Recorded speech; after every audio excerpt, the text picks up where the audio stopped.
that social media doing business in our country should follow the rules here and be listed. I have insisted that Liupitlik, Kalapani and Limpai Dura are ours. I have insisted that Lord Shri Ram was born in Nepal and not in India as mentioned in the scriptures. Had I backed down in these instances, I would have been many other opportunities. I would have achieved many things. अब ये statement क्या है वो मैं आपको बताऊंगा. देखिए, अगली बात ये है कि नेपाल के जो शर्मा साहब के पी शर्मा साहब ने एक और बड़ा इंपॉर्टेंट स्टेटमेंट, तीन इंपॉर्टेंट बात है कि सुनिएगा. के पी शर्मा साहब ने कहा है कि मैंने भारत से कभी मैं एग्री नहीं हुआ. मैंने जब भी कहा, मैंने कहा कि लॉर्ड श्री राम साहब जो हैं वो पैदा हुए नेपाल में, वो पैदा हुए और उनकी सारी एंटिटीज़ नेपाल में हैं. भारत झूठ बोलता है. तो भारत पे उन्होंने इल्ज़ाम लगाया ये, और ये बड़ा एक रिलीजियस मैटर है जिसे भारत में बड़ा आउटरेज भी हुआ है. नेपाल के जो हिंदू हैं वो भी इस चीज़ को बहुत जो है वो सख्ती से देखते हैं. तो नेपाल की तरफ से ये स्टेटमेंट आना, ये स्टेटमेंट जो है ये बड़ा सख्त स्टेटमेंट है, और इस स्टेटमेंट के बाद भारत की तरफ से रिस्पांस आएगा. लेकिन मैं फिलहाल नेपाल का स्टेटमेंट बताता हूँ. आगे ये बात करते हैं शर्मा साहब, आगे ये कहते हैं कि अगर मैं जो तीन मेजर इश्यूज हैं भारत के दरमियान, देखिए तीन मेजर जो इंसिडेंट्स हैं वो बड़े इंपॉर्टेंट हैं.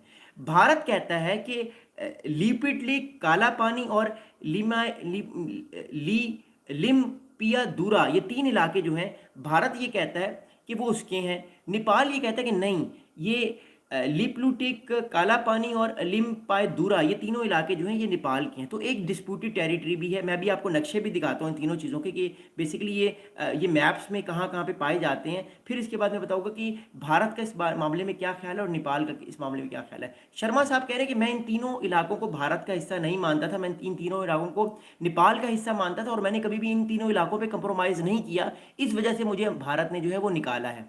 अब इंपॉर्टेंटली भारत पर डायरेक्टली ब्लेम कर अभी जो है वो के पी शर्मा साहब ही कर रहे हैं या उनके एलाइज कर रहे हैं. जनरली भारत पे अभी टोटली कोई और ब्लेम नहीं कर रहा. मैं इसकी आपको वजह बताऊंगा. देखिए, बात इस टाइम ये है कि जब भी कोई पॉलिटिकल एंटिटी हुकूमत से निकलने वाली होती है या निकलती है, उसकी कोशिश होती है कि अपने आप को बचाया जाए, अपनी कमियां और कोताहियां जो हैं उनको इवेड किया जाए, उनको छुपाया जाए और किसी ना किसी तरीके से किसी और पर इल्ज़ाम लगाया जाए. अब what I think personally is that I don't think so कि भारत का डायरेक्टली रोल था नेपाल की जो गवर्नमेंट है उसके जाने में, बिकॉज नेपाल की गवर्नमेंट की अपनी भी बड़ी बुरी हरकतें थीं जिस वजह से उनको जाना पड़ा. क्योंकि देखिए, आप अगर स्टूडेंट्स को जॉब्स नहीं देंगे, आप इन्फ्लेशन रखेंगे, आप बदमाशी करेंगे. अब देखें ना, नेपाल के इतने सारे जो मिनिस्टर्स हैं उनको जलाया गया, उनको कपड़े फाड़ के लातें मारी गई, आपने वीडियोस देखी होंगी. ये सारी चीज़ें आप लोग करेंगे तो ऑब्वियसली वो लोगों में गमो गुस्सा तो आएगा. सो ऑब्वियसली बच्चे जो हैं वो उठे. फिर आपने सोशल मीडिया पे बैन कर दिया, हज़ारों लाखों जो लोग हैं उनका सोशल मीडिया पे बिजनेसेस हैं, तो उनको गुस्सा आया.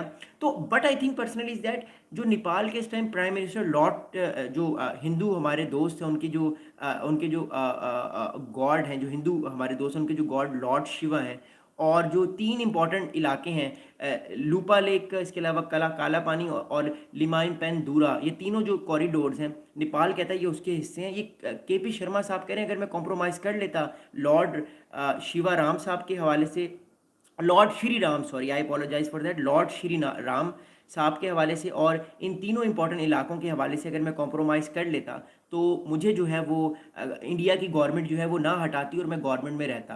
तो एक तरह से उन्होंने अब कोशिश की कि भारत पे इल्ज़ाम लगाया जाए. लेकिन देखा जाए तो ये तो 2008 से गवर्नमेंट में थे, ये अभी से तो गवर्नमेंट में नहीं थे. अगर इंडिया ने इनको हटाना होता या रिजीम चेंज करनी होती तो इंडिया 2008 में करता. पिछले तकरीबन ये 17-18 साल से गवर्नमेंट में है. 2008 से 2025 तक के टाइम को आप देखें तो ये 17-18 साल होते हैं. तो अगर भारत ये चाहता तो ये बहुत पहले कर सकता था. और के पी शर्मा साहब का स्टांस शुरू से हमेशा इन दोनों मुद्दों पे और अयोध्या मंदिर वाले मसले पे भी उनका जो बात है वो नेपाल से रिलेटेड है. तो द थिंक इज़ दैट कि ये सारी जो चीज़ है वो मोर इम्पॉर्टेंटली ये I personally think is that ये एक पॉलिटिकल वो मोनोपोली कर रहे हैं, पॉलिटिकल नैरेटिव को लेकर चल रहे हैं. क्योंकि अगर भारत चाहता तो वो इस चीज़ को जो है मोर इम्पॉर्टेंटली पहले एक्सप्लॉयट कर सकता था. उसने अब क्यों किया? तो आई थिंक ये उनका नैरेटिव जो है वो वीक नैरेटिव है. एक तरह से वो अपने आप को बचाना चाह रहे हैं, अपने आप को जो है वो भारत से दूर करना चाह रहे हैं कि ये भारत की वजह से ही हुए, अगर मैं इन दोनों मुद्दों पे कॉम्प्रोमाइज़ कर लेता तो मुझे कुछ ना होता. So that's important. अगली बात सुनिएगा, बड़ी इंपॉर्टेंट है. अगली बात इन्होंने कही है कि if the map of Nepal including if the map of Nepal including Lamandupura had not been sent to the United Nations, or if others had let me to do I wanted, my life would have been taken in different turns. तो आपको याद होगा कुछ अर्सा पहले नेपाल ने अपना एक जो है वो मैप भेजा था, जिस मैप पे कुछ भारत और नेपाल के दरमियान जो मोर इम्पोर्टेंटली इलाके हैं जो नेपाल क्लेम करता है और भारत भी वो क्लेम करता है, नेपाल ने जो है वो मोर इम्पॉर्टेंटली उन सारे इलाकों को जो है वो क्लेम किया कि वो उसके इलाके हैं, और उसने यूनाइटेड नेशंस को वो मैप भेजा कि नया मैप नेपाल का ये है। अब मोर इम्पॉर्टेंटली अब ये तीनों कॉरिडोर्स बड़े इंपॉर्टेंट हैं इंडिया के लिए भी, नेपाल के लिए भी, लेकिन नेपाल क्लेम करता है ये तीनों कॉरिडोर्स उसके हैं, बट भारत कहता है कि नहीं, ये तीनों जो है वो कॉरिडोर्स मेरे हैं, दैट्स वाई मैं आने वाले टाइम पे इन पर कोई कंप्रोमाइज़ नहीं करूँगा। तो द थिंग इज दैट कि इन्होंने ये मैप भी भेजा और कहा कि मैंने ये मैप अगर यूनाइटेड नेशंस को ना भेजता तो जाहिर बात है ये सारा इलाका जो है ये मेरा होता, और ये मतलब मेरी गवर्नमेंट कायम रहती। बट आई स्टिल थिंक ये भी इस चीज़ में भी उनकी जो मोर इम्पोर्टेंटली जो उनका नैरेटिव है वो उतना स्ट्रांग नहीं है, क्योंकि मैंने फिर कहा अगर केपी शर्मा साहब को भारत को निकालना होता तो वो 2010 में निकालता, 2012 में निकालता, अब जाके क्यों भारत ने निकाला? तो इट शोज़ के ये नेपाल की, मैं आपको कई दिनों से कह रहा हूँ, नेपाल की ये इंटरनल पॉलिटिक्स है और वो भारत को उसमें निकाला जा रहा है। अगली बात आपको तो अगली बात ये है कि इन्होंने एक और बात की कि I loss power because I refuse to accept India's version of Ayodhya.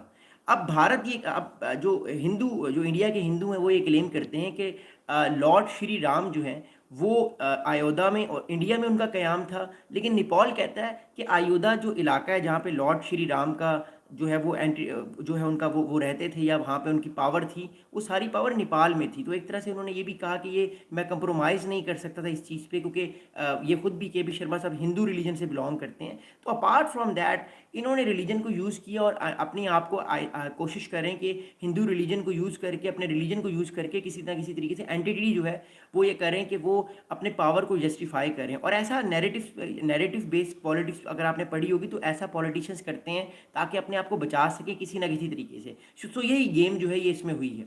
अब अगली बात बताता हूँ। अब अगली बात ये कि जो स्टेटमेंट इन्होंने तीनों स्टेटमेंट दी हैं, इस स्टेटमेंट के बारे में डाउट आ रहा है कि ये स्टेटमेंट इन्होंने नहीं दी, ये स्टेटमेंट जो है वो किसी ने खुद छापी है ताकि कहीं ना कहीं इंडिया को ब्लेम किया जाए। मैं बताता हूँ क्यों। अब खबर ये आ रही है हमारे पास, the authenticity of the statement remains in doubt though it claim that the former PM is with the army office at Shivpuri close to खडमंडू।